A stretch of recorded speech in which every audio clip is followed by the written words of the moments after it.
Tərəzilər üçün 2026-cı ilə proqnoz. Əziz tərəzilər, sizin üçün partnyorluq mövzusu onsuz da çox önəmlidir. Və bu il məhz partnyorluq mövzusu ön plana keçir. Niyə? Ona görə ki, iki böyük və asta hərəkət edən planetlər Saturn və Neptun hər ikisi sizin 7-ci evinizə keçir. Neptun 26 yanvar tarixindən, Saturn 14 fevral tarixindən. Hər ikisi sizin 7-ci evinizdə olacaq. Bunlar sizə nə verəcək? Birincisi, Neptun bir qədər bizə çəhrayı eynək taxır gözlərimizə. Biz partnyorumuzu olduğu kimi görmürük. Biraz bəlkə xəyallara dalırıq. Bəlkə biz daha çox insanı olduğu kimi deyil, xəyallarımızdakı kimi görürük. Bundan əlbəttə biraz uzaq qaçmaq lazımdır. Çünki hamımız bilirik ki, çəhrayı eynəklər hər zaman qırılır. Və Neptun həm də biraz bizi daha romantik edir münasibətlərdə. Bizim həm romantikaya daha çox ehtiyacımız da olur, amma özümüz də daha çox romantika göstərə də bilirik. Bu səbəbdən biz bir qədər Neptunun gücündən də Saturnun gücündən də istifadə etməliyik. Saturn əksinə bizi ciddiləşdirir.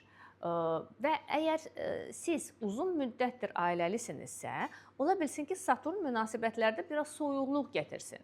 Lakin siz hələ subaysınızsa, Saturn ciddi münasibətlər gətirə bilər və bir çox tərəzilər bu il ərzində evlilik təklifi ala bilərlər.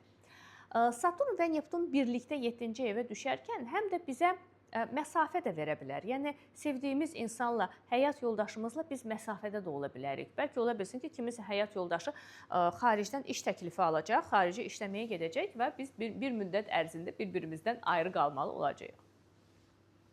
Sonra 17 fevralda Günəş tutulması baş verəcək. Onun ardınca 3 mart tarixində ay tutulması, bunların arasında olan period tutulma dəhlizi adlanır və bu dəhliz ərzində biz müəyyən karmik dərslərdən keçirik. Günəş tutulması sizin 5-ci evinizdə, ay tutulması isə 12-ci evinizdə baş verəcək və bu dövr ərzində siz birinci öz şəxsi münasibətləriniz, sevgi münasibətlərinizdə sınağa çəkilə bilərsiniz. Məsələn, ola bilsin ki, kimsə sevgilisini itirə də bilər, əgər hansısa bir karmik borcları varsa və ya əksinə yeni romantik münasibətlərə başlaya bilər.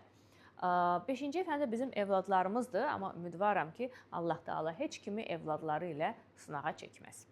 29 fevral tarixindən 14 mart tarixinə kimi birinci retro Merkuri təşrif buyurur. Sizin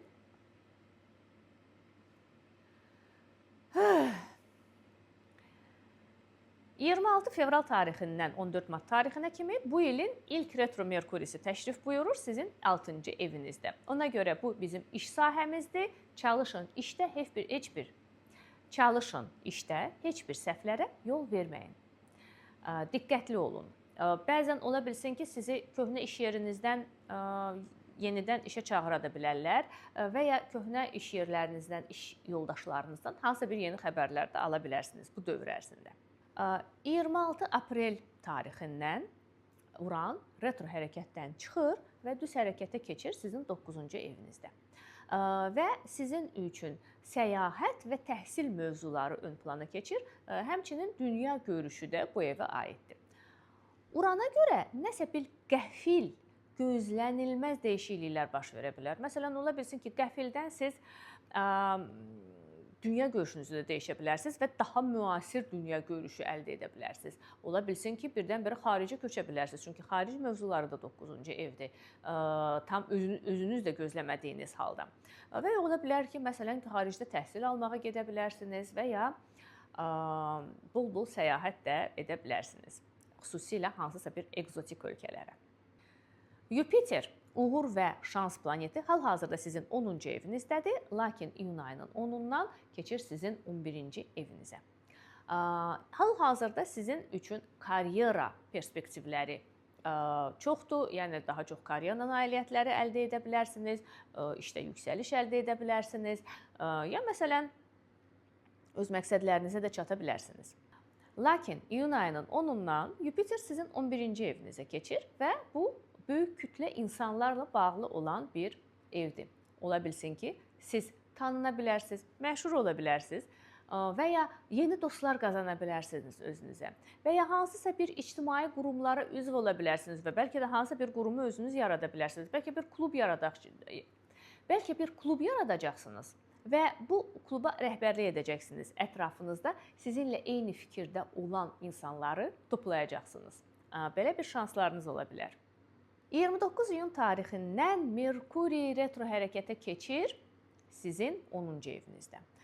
Və yenə də iş mövzusu. İşdə çalışın, hansısa bir səhvlərə yol verməyin. Merkuri bizi həmişə çaşdırır retro hərəkətdə olanda. Ona görə işdə daha da diqqətli olun, səhvlər olmasın və bu səbəbdən problemlər yaşanmasın. 27 iyul tarixində karmik düyünlər güclərini dəyişir və indiyə kimi sizin 12-ci, 6-cı evlərinizdə idisə, indi keçir sizin 11-ci, 5-ci evlərinizə. Bu nə deməkdir? Bu deməkdir ki, 25-ci il ərzində və 2026-cı ilin birinci yarısında siz daha çox maddiyyat və mənəviyyat arasında balans saxlamalı idiniz. Bu sizin bir karmik borcunuz idi. İndi isə daha çox yaradıcılıq və yaradıcılığın nəticələri mövzusunda balans yaratmalısınız. Yaradıb bu yaradıcılığı paylaşmalısınız insanlara və bu da sizin bu növbəti il yarım ərzində olan karmik borcunuzdur.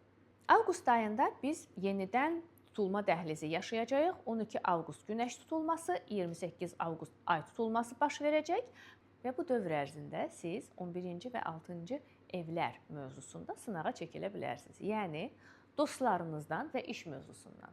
Ola bilər ki, kimsə dostları tərəfindən aldadıla bilər və ya işdən çıxarıla bilər.